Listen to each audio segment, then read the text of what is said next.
Bonjour à tous.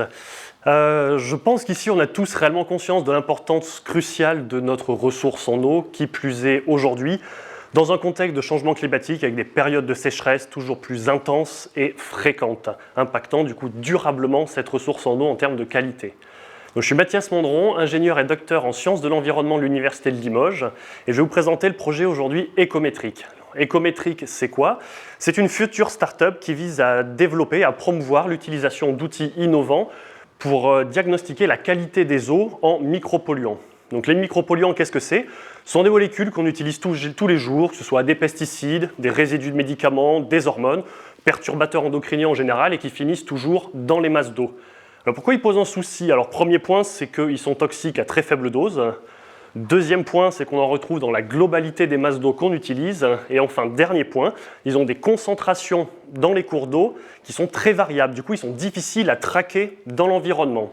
C'est pour pallier cette problématique qu'ont été développés il y a quelques années les échantillonneurs passifs. Donc qu'est-ce que c'est?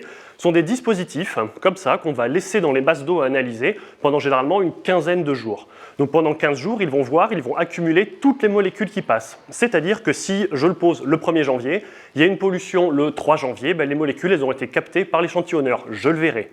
Deuxième point, ils sont très sensibles. Avec ça, on est capable de détecter un comprimé de Doliprane 1000 dans 11 millions de mètres cubes. 11 millions de mètres cubes, pour reprendre l'analogie de tout à l'heure, c'est 400 piscines olympiques. Et troisième point, ils sont plus rentables car on a plus d'informations pour moins cher.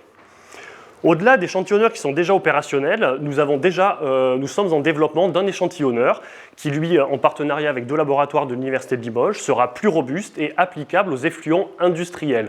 Nous avons d'ailleurs déposé un brevet la semaine dernière, mais il nous faut encore quelques financements pour terminer le développement et avoir quelque chose de réellement opérationnel. Merci.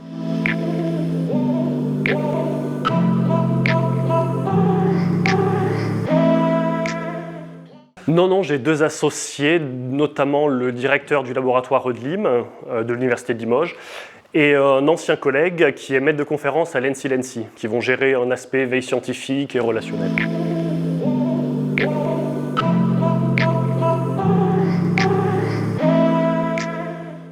C'est ça. Alors, pas celui-là, ceux-là, ils existent, ils sont opérationnels depuis quelques années.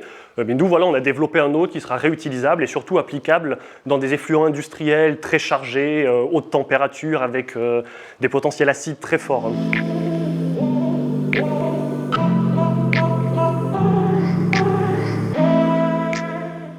Alors le marché, c'est le monitoring global dans l'environnement, donc tout ce qui est suivi actuel des masses d'eau, plans d'eau, rivières, ce genre de choses, et après appliqué à tout ce qui est rejet industriel, pour un suivi en fait en continu.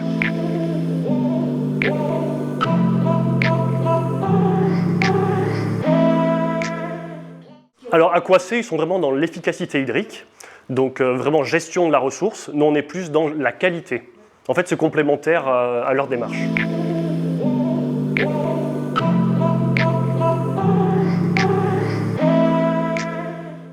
Alors, c'est pas connecté, non, on le dépose sur le terrain, on le récupère et on analyse après par spectrométrie de masse.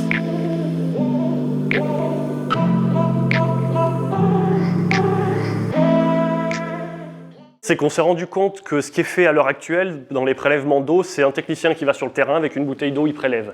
La représentativité ici, c'est 1 seconde.